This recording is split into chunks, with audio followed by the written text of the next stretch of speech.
everyone, welcome to Smart Classes. I am Pranav Garg, the faculty of physics. आज हम जो series लेकर के आए हैं उसका कुछ क्वेश्चन लेकर के आए हैं जेईई एडवांस 2024 का। ठीक है, तो पहला क्वेश्चन हमारे पास क्या है, ध्यान से देखिए। दो बीड है, two bead each of charge q mass m on the horizontal frictionless non conducting circular hook of radius r.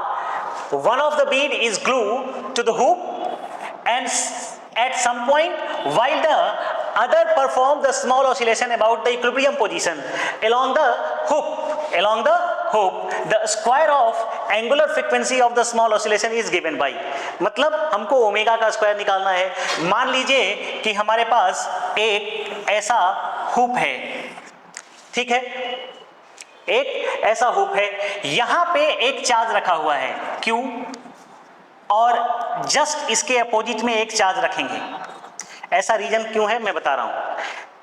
दूसरे जगह पे नहीं रख सकते, इसका कारण क्या है कि यदि दूसरे जगह पे रखेंगे तो ये इक्विलिब्रियम में नहीं रहेगा, क्योंकि जैसे ही हम इस जगह पे रखेंगे तो हमारा इक्विलिब्रियम का कंडीशन गड़बड़ हो जाएगा, जस्ट अपोजिट रहेगा।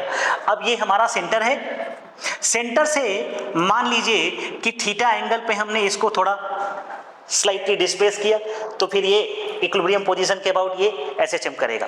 सो जैसे ही हमने चार्ज को यहां से यहां लाया, इस चार्ज Q को, तो इस चार्ज की वजह से इस पे इधर की तरफ फोर्स लगेगा F, ठीक है। तो इस F, ये वाला थीटा है तो ये कितना हो जाएगा थीटा बाई 2, और ये भी कितना हो जाएगा थीटा बाई 2, ठीक है।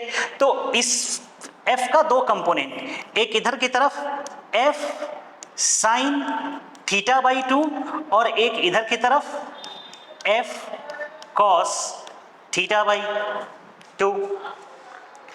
अब यहां से यहां तक का डिस्टेंस जो है हमारा, यदि ये वाला R है, ये R है, तो ये आ जाएगा 2R कॉस थीटा बाई 2, क्योंकि यहां से यहां तक यदि हम परपेंडिकुलर डाल देते हैं तो ये आ जाएगा R cos थीटा बाई 2 और ये भी आ जाएगा R cos थीटा बाई 2, तो ये आ जाएगा 2R cos थीटा बाई 2। तो अब सोचिए इसके अबाउट जो टॉर्क है वो, उसके वजह से हमको यहाँ पे फोर्स ये आएगा इधर, तो जो हमारा टॉर्क आ रहा है वो टॉर्क जो होगा वही टॉर्क की वजह से ये ऐसे ऐसे ऑसिलेट करेगा। तो जो हमारा टॉर्क का वैल्यू है वो टॉर्क बराबर क्या लिखेंगे, टॉर्क बराबर होता है R क्रॉस F। तो ध्यान से देखिएगा, ये वाला हमारा R है और ये हमारा F है। तो R हमारा क्या है, R है हमारा R और F है हमारा F साइन थीटा बाई 2, और माइनस लगा रहे हैं क्यों, क्योंकि रीस्टोरिंग टॉर्क लग रहा है इधर की तरफ अपोजिट डायरेक्शन में, जिधर मैं इसको घुमा रहा हूं उसके अपोजिट में रीस्टोरिंग टॉर्क लग रहा है। तो दोनों का जो डायरेक्शन है वो अपोजिट है, इसके वजह से यहाँ पे टॉर्क जो आएगा वो माइनस में आएगा। और जो F का वैल्यू आएगा वो F का वैल्यू आएगा, ध्यान से देखिए, K Q1 Q2 divided by R square. तो ये F का वैल्यू जो हमारा आ रहा है वो F का वैल्यू आएगा Q square by 4 pi epsilon nought, और ये वाला डिस्टेंस है, डिस्टेंस का मतलब 2R cos थीटा बाई 2 का होल स्क्वायर, ठीक है।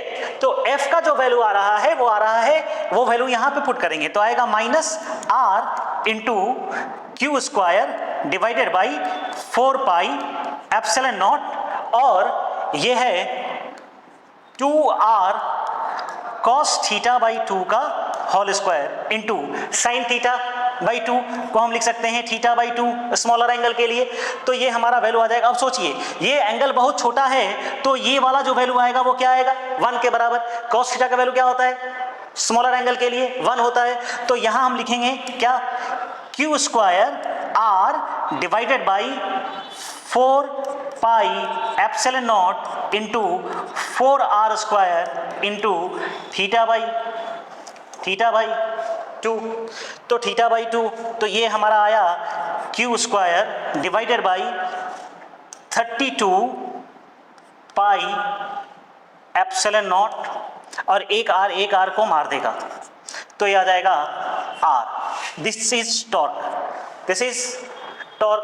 अब टॉर्क का फॉर्मूला होता है I अल्फा, टॉर्क होता है I अल्फा। अब ध्यान से देखिए, सो टॉर्क बराबर होता है I अल्फा, ठीक है। तो I into alpha is equal to Q square divided by 32 pi epsilon not R. और अब हमको I का मतलब मोमेंट ऑफ इनर्शिया, मतलब moment of inertia about the centre is ml square. ml square मतलब m r स्क्वायर, क्योंकि l का value r है, तो यहां लिखेंगे alpha is equal to q square divided by 32 pi epsilon not R cube into M into theta, यहां पे भी थीटा। अब ये वाला क्या है, ये है हमारा ओमेगा स्क्वायर, डायरेक्ट अल्फा बराबर omega minus omega square into theta, तो ये हमारा ओमेगा स्क्वायर है। तो ओमेगा स्क्वायर क्या आया, Q square divided by 32 pi epsilon not R Q by M. So ये हमारा ऑप्शन नंबर बी क्लियर है, ठीक है। तो ये आज का हमारा दूसरा क्वेश्चन है, ठीक है। ये भी जेई एडवांस 2024 का पूछा हुआ क्वेश्चन है। क्या बोलता है, ध्यान से देखिए। बोला है कि a charge is kept at the centre of the point P of the cylindrical region. The two edges subtended the half angle theta at P as shown in figure. When the theta is 30 degree, then the flux through the curved surface is from the cylinder is phi. And if theta is 60 degree, then the electric flux through the curved surface becomes phi by root n. तो बताना है कि n का value क्या होगा। Actual में यदि actual में ये कहानी हमारा सॉलिड एंगल से है, तो यदि हम सॉलिड एंगल के बारे में बात करें, कोई भी सॉलिड एंगल के बारे में, तो सॉलिड एंगल के लिए अब सोचिए कि हमको केवल कर्व सरफेस से निकालना है, तो टोटल जो हमारा फाई आएगा वो फाई क्या आएगा, फाई नेट जो होता है वो हमारा कितना होता है, Q divided by epsilon not. So यदि हम फ्लैट सरफेस से निकाल लें, कितना से निकाल लें, फ्लैट सरफेस से निकाल लें, तो क्या कर्व सरफेस से हम निकाल सकते हैं। अब हम कैसे करेंगे फ्लैट सरफेस के लिए, तो फ्लैट सरफेस के लिए सॉलिड एंगल का एक फॉर्मूला होता है। क्या फॉर्मूला होता है, फाई फ्लैट बराबर होता है, फाई फ्लैट बराबर होता है Q divided by 4 pi epsilon nought into 1 minus cos theta, 1 minus cos theta. अब दो फ्लैट सरफेस है,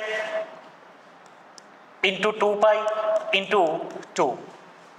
सो ये हमारा फ्लैट सरफेस के लिए फ्लक्स आता है। तो ये एक्चुअल में हमारा आता कितना है, Q divided by epsilon not 1 minus cos theta. तो ये हमारा फ्लैट सरफेस के लिए हो गया। और नेट कितना है ये, तो हमारा कर्व सरफेस के लिए जो आएगा, वो कर्व सरफेस के लिए हमारा आएगा, वो आएगा Q divided by epsilon nought into cos theta. ये डायरेक्ट फॉर्मूला है, हम भी लिख सकते थे, बट ये हमारा डायरेक्ट फॉर्मूला है। यदि हमको कर्व सरफेस से निकालना है, तो थीटा जो एंगल सब्टेंड कर रहा है, वो एंगल यदि हमको पता चल जाए, तो हम डायरेक्ट कर्व सरफेस के लिए निकाल सकते हैं। तो पहले केस में यदि हमारा थीटा बराबर जो 30 डिग्री था, थीटा बराबर 30 डिग्री है, तो हमारा जो फ्लक्स आ रहा है फाई, वो फाई क्या फ्लक्स है हमारा, फाई है। तो फाई बराबर क्या लिखेंगे, Q divided by epsilon nought into cos 30 degree. और जब 60 डिग्री था तो फ्लक्स हमारा था phi divided by root N.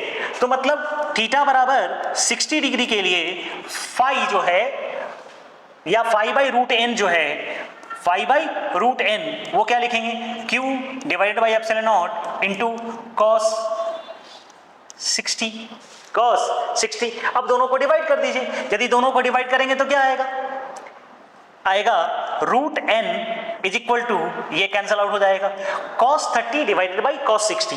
Cos 30 होता है रूट 3/2 और कॉस 60 होता है 1/2। मतलब रूट एन का वैल्यू आया 3, रूट एन का वैल्यू आया रूट 3। इसका मतलब है कि n का वैल्यू आएगा 3, n का वैल्यू आएगा 3। तो ये देख रहे हैं n का वैल्यू आया कितना, 3। So this is the very simple question from the JEE advance flux के लिए इलेक्ट्रोस्टैटिक का, ठीक है।